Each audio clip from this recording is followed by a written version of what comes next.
எல்லா மகிமைக்கும் துதிக்கும் பாத்திரமானவரே, இந்த காலை வேளையிலே உம்மை நன்றியோடு துதிக்கிறோம். தொடர்ந்து எங்களை நடத்துங்க உங்க நாமத்திற்கு, இயேசுவின் நாமத்திற்கு பிதாவே, ஆமென். And you're most welcome to the Covenant of the Day. இந்த காலை உடன்படிக்கை தியானத்திற்கு உங்களை அன்போடு நான் அழைக்கிறேன். இன்றைக்கு 7ஆம் தேதி 7th October 2025 and Tuesday. Hallelujah. ஆண்டர் ஊழியம் வல்லமையாக பரவி வருகிறது. அவர் மனிதனாக இந்த உலகத்தில் இருக்கும் பொழுது அவர் மேசையா என்கிற அந்த செய்தி பரவி கொண்டு வருகிறது. பலர் கண்ணோக்கத்தில் அவர் பார்க்குறாங்க. சரி, சாப்பிட்றது கூட ஒரு நேரம் இல்லாமல், இடம் இல்லாமல், கூட்டமாக ஆள் வந்து கொண்டிருக்காங்க. அதனால் ஒரு தனியான ஒரு இடத்துக்கு போகிறாரு. கொஞ்சம் ஓய்வு எடுப்போம், கொஞ்சம் இளைப்பாருவோம், கொஞ்சம் ரெஸ்ட் எடுத்துட்டு அப்படின்னு நினச்சி போகிறாரு. என்ன நடக்குதுன்னு பார்ப்போங்களா? Mark 6:33, மார்க் 6ஆம் அதிகாரம் 33வது வசனம். But the multitude saw them departing, and many knew him and run their own food from all the cities.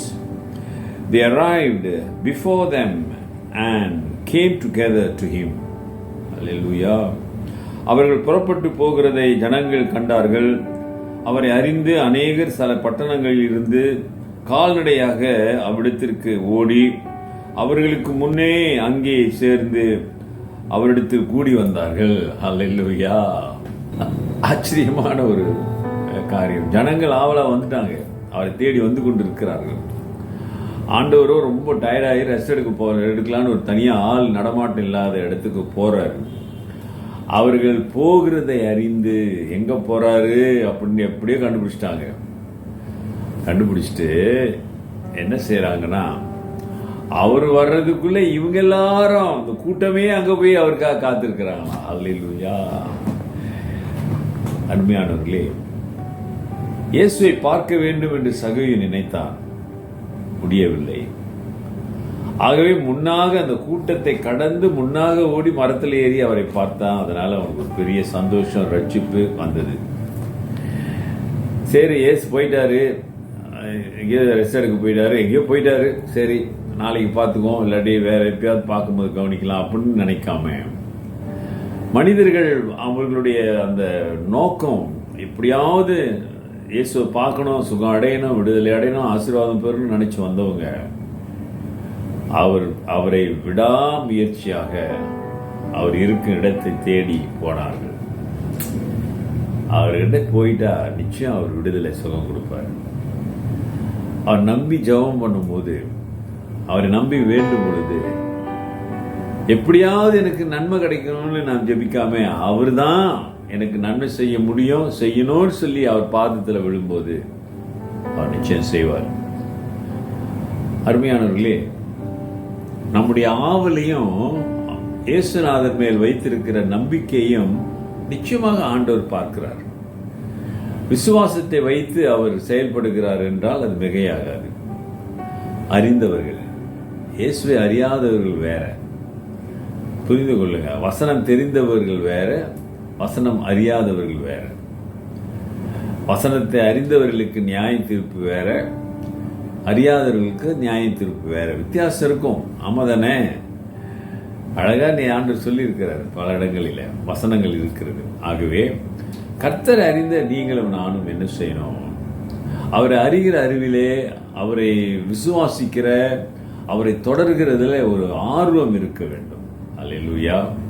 ஆர்வத்தோடு ஆராதனைக்கு வருவது, ஜெப கூட்டங்களை கலந்து கொள்வது, வேதத்தை வாசிப்பது, அவரை துதிப்பது, ஆர்வம் அந்த உள்ளத்தின் ஆழத்தில் இருந்து, ஐயோ என்னை ரட்சித்தார், எனக்கு விடுதலை கொடுத்தார், எனக்கு பலம் கொடுத்தாரு, என் குடும்பத்தை ஆசீர்வதித்தாரு, இன்றைக்கு நான் அவருக்கு மகிமையான ஒரு நிலையில் இருக்கிறேனே, அவர் போதுமானவராக இருக்கிறார், என்னை தூக்கி எடுத்தாரு.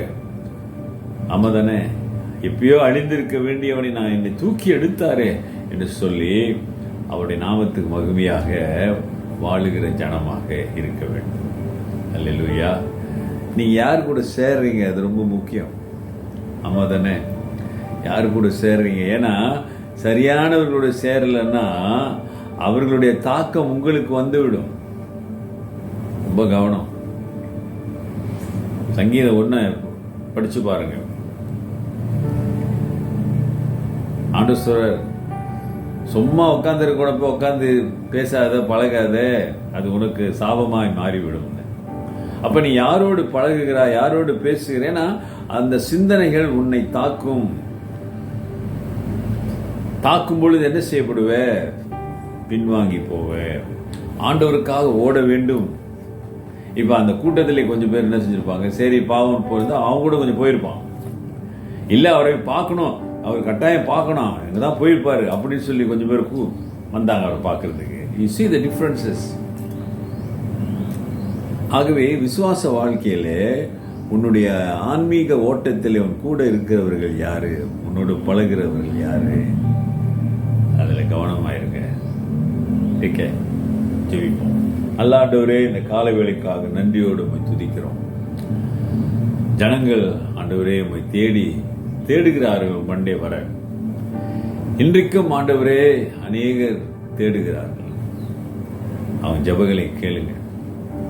இன்னைக்கு ஒரு சகோதரன் எனக்கு கால் பண்ணி கர்த்தரை, அதாவது ஞானஸ்நானம் எடுக்காத ஒரு சகோதரன், எனக்காக ஜெபம் பண்ணுங்கன்னு சொன்னார். ஆண்டவரே, நான் ஜெபம் பண்ணியிருக்கிறேன்.